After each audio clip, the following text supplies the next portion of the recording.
asalaamaaleykum mbokku téléspectateurs yi kontaante mbégte la ñuy am ñoo ngi yéen seen biir émission Fashion Click ci LCS mbokk yi comme ni ngeen ko xamee saa su nekk seen biir émission Fashion Click tendance mode actu fashion ba tax na tey ñu ñëw Maris sesi waa Zeyna Design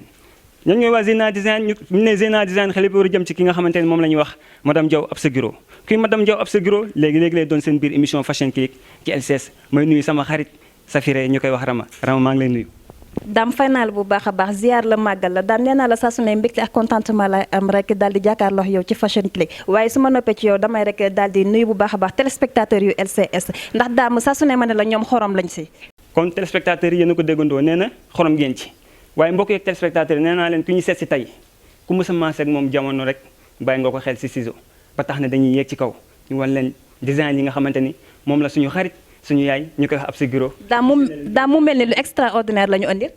non waxuma lu extraordinaire mais mbokki téléspectateurs yi nee naa leen tey di ngeen gis loo xamante ni mosoo lañ ko gis fenn ci li nga xamante ni moom mooy ciseau léegi sama gars yi topp leen ñu dem.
madame Diaw egsi nañ sa kër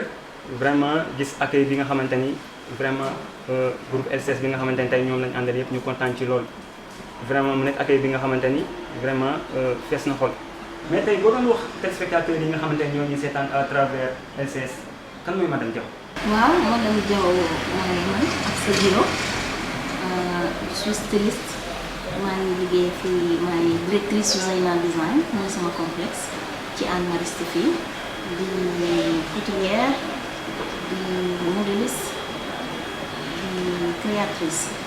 de modèle parce que boo xoolee li ma la limal yëpp ci mode la bokk mais bu ci nekk dafa am pàccam waaw may wax ne nag je suis aussi la présidente de la fédération sénégalaise des professionnels de la mode. tey madame Diaw booy wax ñi nga xamante ni tey bëgg nañ def ni yow wala boog bëgg nañ mel ni yow bañ jaar-jaar nga jaar tey ba egsi fii est-ce que mën nga ko téléspectateur yi ñu seetaan. sëñ Dame dinaa sawar ci wax la sama jaar-jaar xëy na bon demaguma fenn sax ndax maa ngi jéem ba tey mais yomb na yombul ndax métier bi dama ko bëgg depuis à l'âge de 15 ans man mën naa wax ne ci laa commencé coiffure laa njëkk a def j'étais coiffeuse en 93 ba 97 laa commencé ñëw mën naa wax ne lu ma gën a inspiré ci mode nag mooy bëgg ko macha allah dama mës a bëgg àddina donc dama daan dem si tailleur su ma demee dans les années 90 damay daggal sama bopp damay jël crayon di ko tracé lan laa bëgg a sol may à force may tracé je me disais que kii peut-être du comprendre li ma bëgg daal naa wut sama machine teg ko comme ça li ma bëgg su ma ko tracé dagg ko may ñëwal sama bopp man foofu laa commencé ñëw c'était en 97. Je pense que nag yàgg ci tuuti mooy def expérience bi ndax boo xoolee y a des modèles de haute couture y a des modèles traditionnels y a des modèles tradi modernes yu ñuy wane incha allahu rabbi ndax am na yu ngeen jot a gis soo xoolee am na tuuti touche européenne bu nekk ci biir. te loolu lan moo ko waral mooy depuis les années 2000 dama def une formation au niveau de Parma c'est en Italie fa laa dem ci tubaab yi xool pourquoi ñun suñu couche yi daal am lenn loo xamante ne nii lu ñuy jaaxal la muy les coupes sur mesure les tailles comme par exemple nit ku nekk am nga taille booy sol te yaakaar naa ne pour nga jàng coupe il faut nga jaar ci base de norme yi te base yooyu nag macha allah ci laa jaar donc ma ne xëy na bu ñu bokkasee la européenne ak traditionnelle dina am lu mu joxe kon soo xoolee ci samay touche am na benn fin bu sew rek boo xamante ne day xaw a ute tuuti daal ak li ngay gis d'habitude waaw du ma wax kenn nag li ngay def baaxul macha allah sénégalais li ñuy ñëw dafa rafet mais laaj na aussi ñu dolli ci benn touche personnelle boo xamante ne ni muy les normes de base daal ñi nga xam ne moo nekk ci suuf comme les coupes sur mesure daal ñi nga xamante ne mooy base bi. madame Diaw nag fi mu jaar bari na parce que macha allah def li naa Sira Vision j'ai représenté le Sénégal en Gambie avec Collé Ardo avec Tiane Diagne Jourgi et Fademba La Linguère et Djili Création ñu représenté woon Sénégal en Gambie. J'ai défilé Miss Labado, défilé pas mal de défilés, des défilés à Rio, j'ai défilé au club des Rotary, défilé là daal pas mal de défilés yooyu def naa ko macha allah te yaakaar naa ne loolu aussi défilé naa bu yàggul dara bi ma mujjee def nii Méridien Printemps avec Khadija Sy di sargal benn bu ñu doon def. di remercier toute la mode de passage Collé Ardo, Tiane Diagne Jourgi et Khadija Sy, Binta Khouma moom mi nga xam ne moo ñu initié ci association di remercier toute la mode daal les grandes dames de la remercier la Sophie parce que ñoo ma gën a defandoo ko ensemble di wax ne mode bi yombul te ñi ci bëgg ñëw nañu jàngaat waaw jàngaat bi mooy man macha allah modèle yi ñu gis nii man maa ko dagal sama bopp man damay dagg génnee sama design jox ko sama tailleur expliqué ko ne ko ñawal nii peut-être que donc je pourrais travailler même avec des apprentis donc bokkul ak ki nga xam ne dafa jël atelier di fay ay tailleuram je me dis que donc mode avant nga ci nag il faut nga am loo ci mën te bu ñëpp defee noonu dinañ gën a valoriser monde bi daal. mbokk yi xarit yi comme ni ngeen ko gisee yéen a ngi seen biir émission Fashion Click ci LCS waaye nag balaa loolu comme ni ngeen ko yàgg a gisee saa su nekk dañuy ñëw yéen da ngeen am également seen rubrique bi nga xamante ne mooy les mannequins du moment di ngeen am également li nga xamante ne mooy réalité du métier mais li ngeen xamante ne saa su nekk moom ngeen di taamu muy clip sap dañuy dem may leen benn clip bi nga xamante ni yaakaar naa dinañ leen neex léegi-léegi.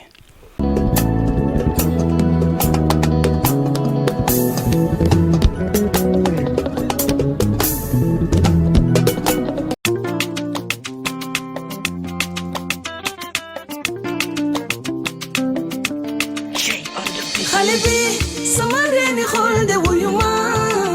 bëgg naa la ci xamoo ci dara mbëggeel ci xol lay nekk dëgg la bëgg naa la ci xamoo ci dara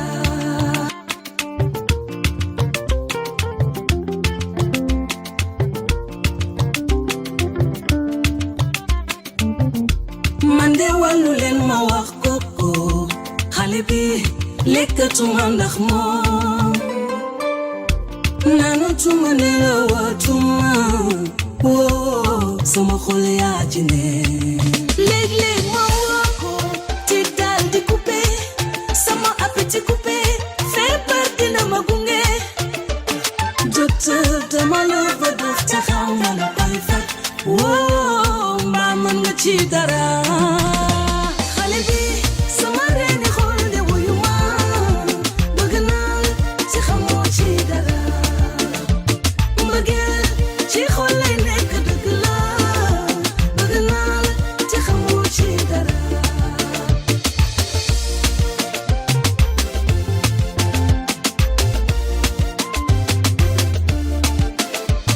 man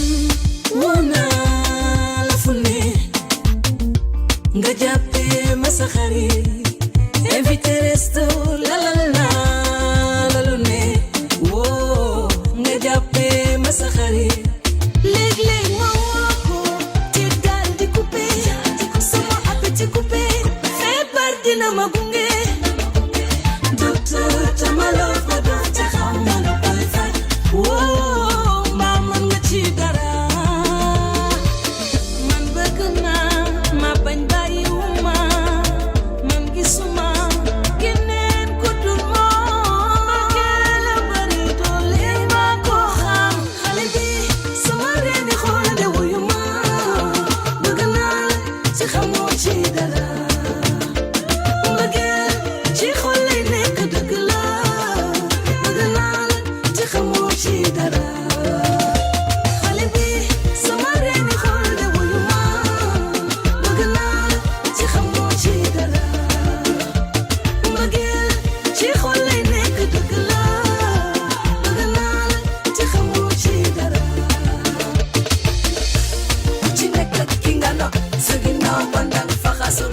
jógal yëngal ba mu saf sa ginnaaw bandang faxasul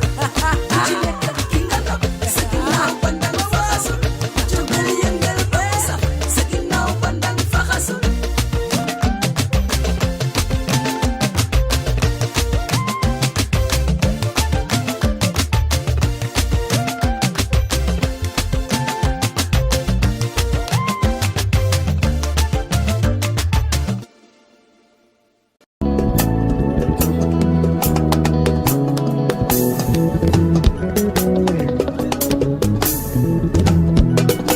kon mbokku téléspectateurs yi yaa naa dégg ngeen li nga xamante ni moom la madame Diaw wax ci jaar-jaaram mu nekk li nga xamante ni yaa naa lu am solo la waaye ci sa biir wax dafa am loo xamante ni lu am solo loo xamante ni danga ko en tant que jigéen tey boo nekkee jigéen nga gérer lu mel ni entreprise moo xam muy góor muy jigéen muy mag muy ndaw ñëpp ci seen responsabilité la ñuy doxee tey loolu ñoo koy dundee par rapport ak yow toujours yaa leen wax defal nii bàyyil nii demal fee est-ce que am na déggal na la déggal boo xamante ni tey yow ñoom toujours wala boog organisation boo xam am nga organisation boo xamante ni ñoom toujours balaa nga leen di wax sax ñoom dañuy def. sëñ Dame macha allah parce que lépp loo gis rek tamit tey ak déggoo da ciy baax. parce que nekk chef d'entreprise du tax aussi ngay joxe ay directives yu dëgër te boo xoolee xale léegi ni ngay waxanteeg ñoom da nga koy saytaat boo tegee lépp ci yoon rek macha allah tailleur aussi dañuy ànd ak yow ci yoon te man bu ma defanteeg tailleur yi aussi dañuy ñëw ma expliquer leen sama style dama koy jël donc ci modèle ba pare soit je les montre la photo dama koy wan photo bi wala ma dessiné ko ne ko modèle bi nii lay tëddee nii lay mel lii nii lay def lii nii lay def te am na yoo xamante ne mën nañu ci dolli aussi parce que xel tamit du doy de temps en temps da ngay gis tailleur bu la ne ok mais fii boo ko defoon nii loolu tamit mën na ci nekk tailleur yi mën naa wax ne soo nekkee dans les normes da ngay déggoog ñoom parce que li nga jàng soo koy wax kon day am foo koy teg donc ñoom it sooy wax dañuy xam ne lii ci yoon la daal yombul nag parce que en général jigéen toujours buy jiite day metti waaw dina am tailleur yoo xamante ne ñëpp bokkuñu yoruñu même pied de réflexion waaw yoruñu même xalaat bokkuñu ni ñuy xalaatee de temps en temps nga gis nag tailleur bu difficile dañ ciy am de yenn saa yi ma jël nit mu ne ma non man kenn du ma dagal wala ma jël nit mu ne non su fekkee wóolu li may ñëw nga bàyyi ma dem donc déggoo dina ci am parce que soit ñu def ensemble soit aussi mu bàyyi ma def soit aussi ma bàyyi ko mu def. waaw madame Diaw loolu mënuñu la ko bañal comme que nee nga nañ la may nga daal di defaat beneen sañ-sañ dañ la koy may comme ni ma koy waxee saa su nekk ñun suñuy invité ñooy chef kon balaa boobu dañuy rek daal di dugal benn rubrique bi nga xamante ne ni mu ngi tudd les réalités du métier daal di dem ñëwaat ci plateau bi.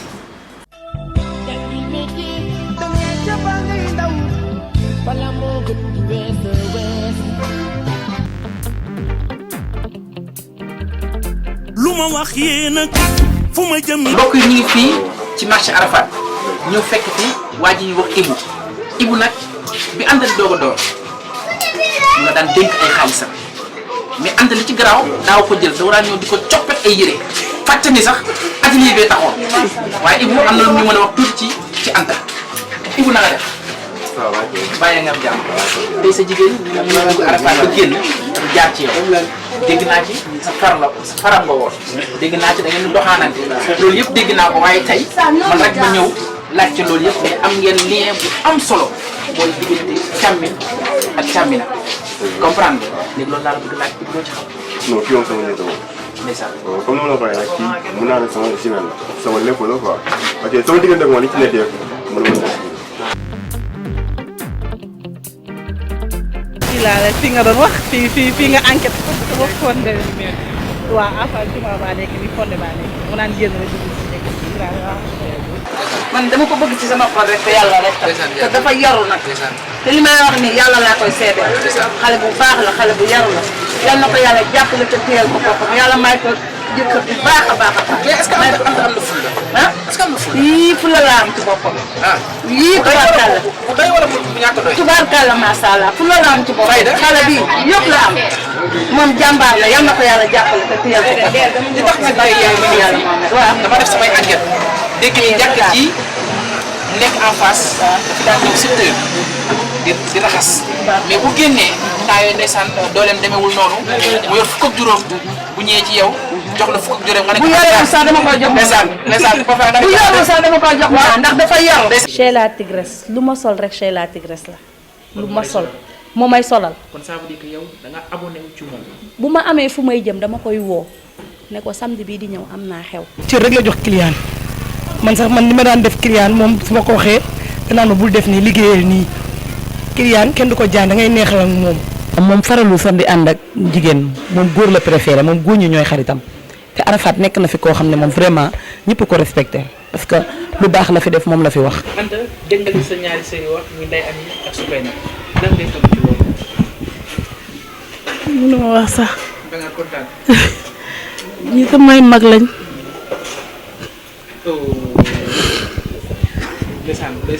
ndeysaan émission la.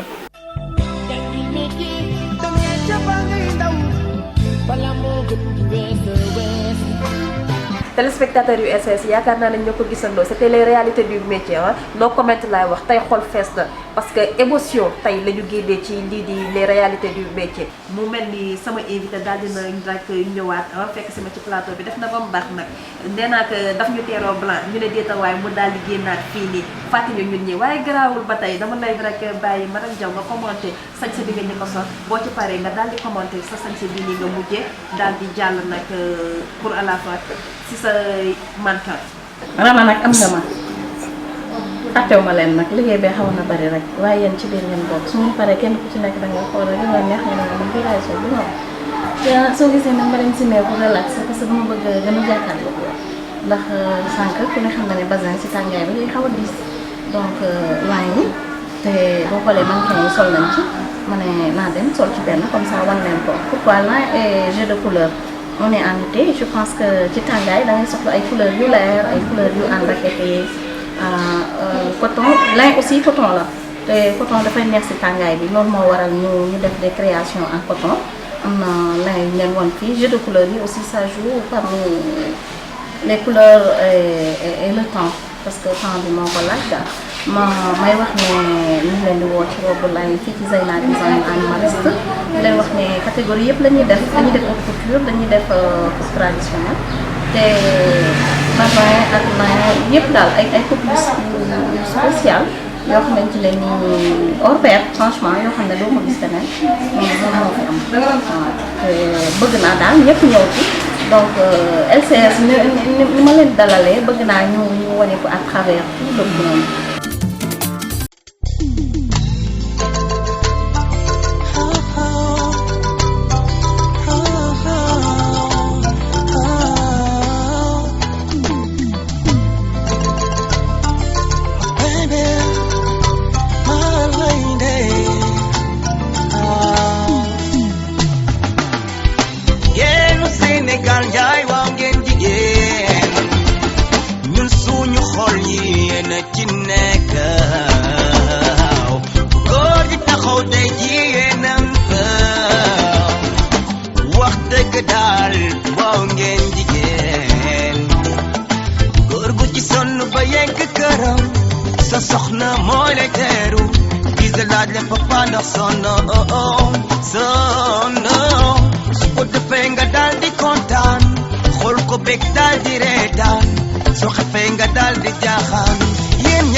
déggandoo madame Diaw commenté na ci li nga xamante ne ni mooy bassin bu pare ci loolu daal di wax ci li nga xamante ne ni mooy nag dañ koy rek daal di bàyyi mu daal di commenté li nga xamante ne ni mannequin wam yi moom la ñu sol ndax nee naa leen dafa di yoon moom mi nga xamante ne ni moo ko dagg moo ko ñëw mu daal di ci commenté damay rek fàttali téléspectateurs yi ne yéen a ngi ci seen émission Fashion Click fii ci LCS.